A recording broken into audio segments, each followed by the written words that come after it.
Guys सब बोल रहे हैं कि ऑयल के कारण किसी के पीएम को या प्रेसिडेंट को उठा लिया गया। ये सब क्या चल रहा है, ये सच है क्या? बिल्कुल भी नहीं, ये बिल्कुल सच नहीं है। तो फिर मैटर क्या है, सबको जानना है। तो चलो हम जल्दी जल्दी समझ लेते हैं कि मैटर क्या हो रहा है। पहला पॉइंट समझते हैं हम कि ये हुआ कहाँ है। ये हुआ है रेड सी एरिया के पास, मतलब यमन के पास हुआ है ये। यहाँ पे क्यों हुआ है?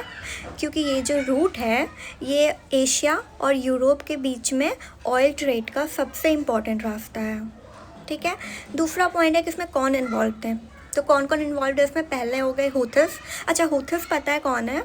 हुथिस हो गए वो यमन के आर्म्ड ग्रुप हैं। आर्म्ड ग्रुप कौन हो गए? मतलब कि जैसे हो गए ना कि वो लोग जो किसी भी बात पे बंदूक उठा लेते हैं, जो मिलिट्री और पॉलिटिक्स में भी इन्वॉल्व रहते हैं। अगर आम भाषा में बोले ना तो टेररिस्ट बोल सकते हैं हम, मगर यूपीएससी के कंटेक्स्ट पे हम इनको टेररिस्ट नहीं बोलेंगे क्योंकि ये अभी भी ऑफिशियली टेररिस्ट डिक्लेयर नहीं हुए हैं। यूएस और जो यूके है ना वो कभी कभी इनको ऑफिशियली टेररिस्ट में डाल देता है, कभी वहाँ से हटा देता है, तो हम इनको टेररिस्ट नहीं बोलेंगे। ठीक है। सॉरी, पॉइंट में आते हैं। पहले हो गए हुथिस इन्वॉल्व है। दूसरा कौन इन्वॉल्व है? Commercial ships and oil tankers. Third हो गए इनडायरेक्टली यूएस, यूके, इजराइल और सऊदी अरेबिया, क्योंकि ऑब्वियसली ट्रेड और सिक्योरिटी तो इम्पैक्ट होगी ही। नेक्स्ट पॉइंट हो गया किसको उठाया गया है। तो किसी के पीएम या प्रेसिडेंट को नहीं उठाया गया है गाइस, और किसी को उठाया भी नहीं गया है। होस्टेस बनाया गया है शिप्स के क्रू को। क्रू मतलब शिप्स के कैप्टन, इंजीनियर्स, वर्कर्स, ये सबको होस्टेस बना लिया गया है। ठीक है। नेक्स्ट पॉइंट आता है कि किसने बनाया है। तो हुथिस ने बनाया है। क्यों बनाया है?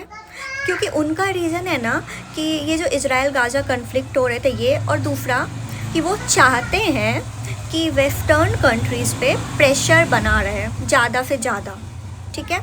उसके बाद नेक्स्ट पॉइंट आता है कि इसमें ऑयल का क्या रोल है। ठीक है। तो ये सबसे मेन है। तो ऑयल का ये रोल है ना कि जो रेड सी है उससे डेली एक ह्यूज अमाउंट में ऑयल का ट्रेडिंग होता है, मतलब ऑयल पास होता है। तो कभी कभी क्या होता है ना, शिप्स को अनसेफ लगता है तो कंपनी शिप्स के रूट को चेंज करवा देती है। तो जैसे ही शिप्स के रूट चेंज होते हैं क्या होगा? शिप्स डीले हो जाएंगी।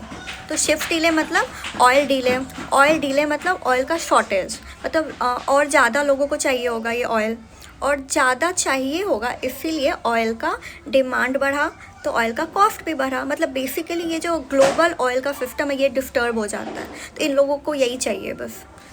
वो बोलते हैं ना खाली दिमाग शैतान का घर।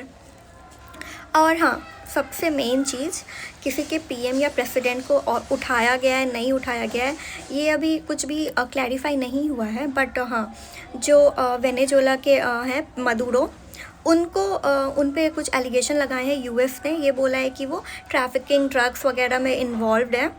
बट ऐसा उनको उठाया थोड़ी गया है अभी, क्योंकि मदुरो के पास भी पावर है, आर्मी है, अभी भी वो प्रेसिडेंट बने हुए हैं।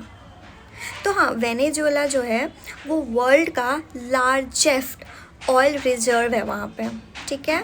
तो इसी वजह से लोगों का ये कहना है कि वहाँ पे देखो, बेसिकली क्या है ना कि वहाँ पे ऑयल रिजर्व सबसे बड़ा वर्ल्ड का। तो ऑयल का क्राइसिस हुआ है तो वहाँ की इकोनॉमी तो सबसे ज़्यादा ही क्रैश करेगी। इसलिए सब बोल रहे हैं कि यूएस ने वेनेजुएला के प्रेसिडेंट को उठा लिया। ऐसे थोड़ी उठा सकते हैं किसी को भी, बट फिर भी क्या हुआ है अंदर नहीं हुआ, क्योंकि ये लोग का पॉलिटिकली है तो हम इसमें नहीं जाएंगे। बट ये भी ऑफिशियली कंफर्मेशन इसका नहीं आया है, तो हम एस्पिरेंट्स इन र्यूमर्स पे नहीं जाएंगे जब तक ऑफिशियली कंफर्मेशन नहीं आता है कुछ भी। ठीक है। तो किसी के पीएम या प्रेसिडेंट को नहीं उठाया गया है गाइस।